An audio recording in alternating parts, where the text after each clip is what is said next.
Highway 91 पर वर्ष 2016 में मां बेटी से गैंगरेप मामले में सोमवार को कोर्ट ने सभी 5 दोषियों को आजीवन कारावास और प्रत्येक को 1.81 लाख रुपए अर्थदंड की सजा सुनाई है।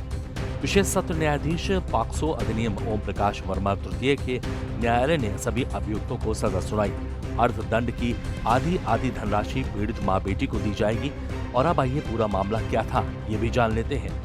29 जुलाई 2016 की रात को एक परिवार गाजियाबाद से शाहजहांपुर जा रहा था। कुछ अज्ञात बदमाशों ने उनकी कार पर लोहे की वस्तु फेंककर उसे रोक लिया। परिवार को बंधक बनाकर मां बेटी से गैंगरेप और परिजनों से लूटपाट की गई। लापरवाही पर एसपी समेत 19 पुलिसकर्मी सस्पेंड कर दिए गए थे। पुलिस के बाद मामले की जांच हाईकोर्ट के आदेश पर सीबीआई ने की थी। सीबीआई ने न्यायालय में 6 अभियुक्तों के खिलाफ चार्जशीट दाखिल की थी। एक अभियुक्त सलीम की 15 दिसंबर 2019 को जेल में बीमारी से मौत हो गई थी। न्यायालय के समक्ष अभियोजन पक्ष की ओर से 25 गवाह प्रस्तुत किए गए थे। न्यायालय ने साक्ष्यों, पीड़ितों का बयान और वकीलों की जिरह के बाद ये फैसला सुनाया था। पांचों के पांचों आरोपियों को आजीवन कारावास की सजा सुनाई गई है और प्रत्येक अपराधी पर माननीय न्यायालय के द्वारा 1,81,000 रुपए प्रत्येक पर अर्थदंड आरोपित किया गया है, जिसमें से आधा जो अर्थदंड है वो माता को और पीड़िता को मिलेगा। अच्छा, किस तरह के साक्ष्य थे और आपकी दलीलों में से कौन सी ऐसी दलील रही जो मील का पत्थर साबित? कुल 25 गवाह अभियोजन के द्वारा माननीय न्यायालय के समक्ष पेश किए गए थे। 169 जो प्रपत्र थे अभियोजन के वो साबित किए गए थे और जो डीएनए मिला है वो उससे मुकदमे को बहुत बल मिला था। अच्छा, कोर्ट ने किसी तरह की इस मामले में कोर्ट माननीय न्यायालय ने all the credits go to the honourable court of the OP Verma साहब।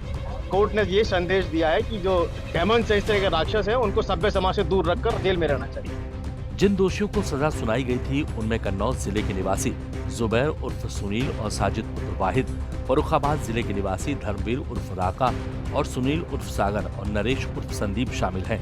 न्यायालय ने 5 अभियुक्तों को न्यायिक अभिरक्षा में जिला कारागार मेरठ के चर्चित सौरभ राजपूत हत्याकांड तो आपको याद ही होगा, जिसमें पत्नी मुस्कान ने अपने प्रेमी साहिल के साथ मिलकर सौरभ की हत्या कर दी थी। अब एक ऐसा ही दिल दहला देने वाला मामला यूपी के संभल में भी हुआ है। फिर एक पति अपनी पत्नी और उसके प्रेमी के प्यार का शिकार बन गया। जब पत्नी के प्रेम की खबर उसके पति को पता लगी तो पत्नी ने पति को अपने रास्ते से हटाने की ठान ली और अपने बॉयफ्रेंड के साथ मिलकर पति की बेरहमी से हत्या कर दी। दरअसल पूरा मामला क्या है आइए आपको बताते हैं। जूता कारोबारी राहुल को उसकी पत्नी रूबी ने प्रेमी के साथ मिलकर बेरहमी से हत्या कर दी। फिर उसके शव के टुकड़े कर पॉलीथीन में भरकर अलग अलग जगहों पर नाले के पास फेंक दिया।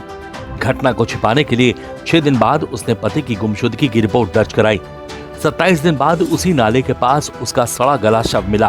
पोस्टमार्टम के दौरान शव की पहचान राहुल के रूप में हो गई है। पुलिस ने पत्नी से पूछताछ की और घर पहुंचकर छानबीन की तो लोहे की रॉड, तख्त और हीटर पर खून के सूखे हुए धब्बे मिले। 18 नवंबर को रूबी नाम की एक महिला ने गुमशुदगी दर्ज कराई थी और उस महिला के द्वारा बताया गया कि उसके पति है वो कहीं गायब हो गए हैं। उसके कुछ दिन बाद में यहाँ एक नाले में एक डेड बॉडी मिली जिसमें उसके पाँव नहीं थे, हाथ नहीं थे, सिर नहीं था। इस तरह की अधकटी जो डेड बॉडी है उसको पुलिस ने शव को कब्जे में लिया, उसका पोस्टमार्टम कराया, उसका डीएनए भी प्रिजर्व कराया उसका और फोरेंसिकली उस बॉडी को पूरा एग्जामिन किया गया था। तो पता चला कि ये राहुल, इसका मोबाइल भी उसी दिन से बंद था और गहनता से जांच करने पे पता चला कि राहुल की पत्नी जो रूबी है उसी ने ही राहुल की हत्या की थी। पुलिस ने मामले की कार्रवाई करते हुए पत्नी रूबी और जब सख्ती से पूछताछ की तो उसका अपना घिनौना ये कृत्य स्वीकार किया। इसके बाद पुलिस ने आरोपी रूबी और उसके दोनों बॉयफ्रेंड गौरव और अभिषेक को हिरासत में ले लिया, जिसके बाद तीनों को जेल भेज दिया गया है।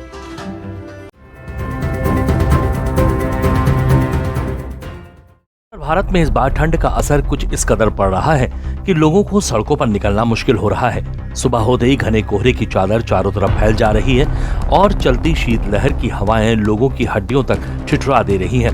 ऊपर से दिल्ली एनसीआर के आसपास फैले वायु प्रदूषण ने भी लोगों को सांस लेना मुश्किल कर दिया है, जिसका असर पूर्वी उत्तर प्रदेश के गाजियाबाद, मेरठ जैसे जिलों पर साफ साफ पड़ता दिखाई दे रहा है।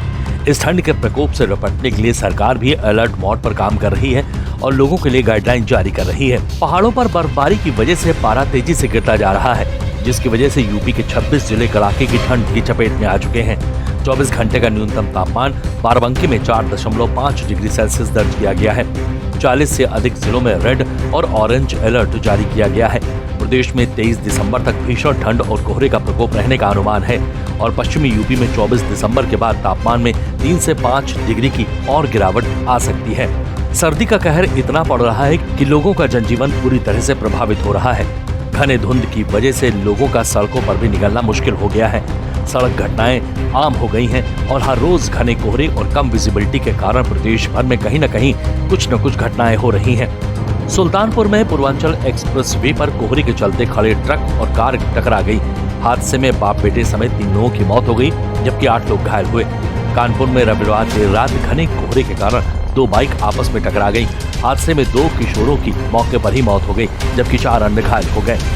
सर्दी के कहर ने न केवल आम जन को प्रभावित किया है, बल्कि इसका असर किसानों पर भी पड़ रहा है।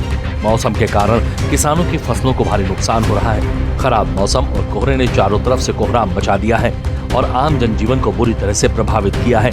हालांकि सरकार भी इन चुनौतियों से निपटने के लिए लगातार प्रयास कर रही है।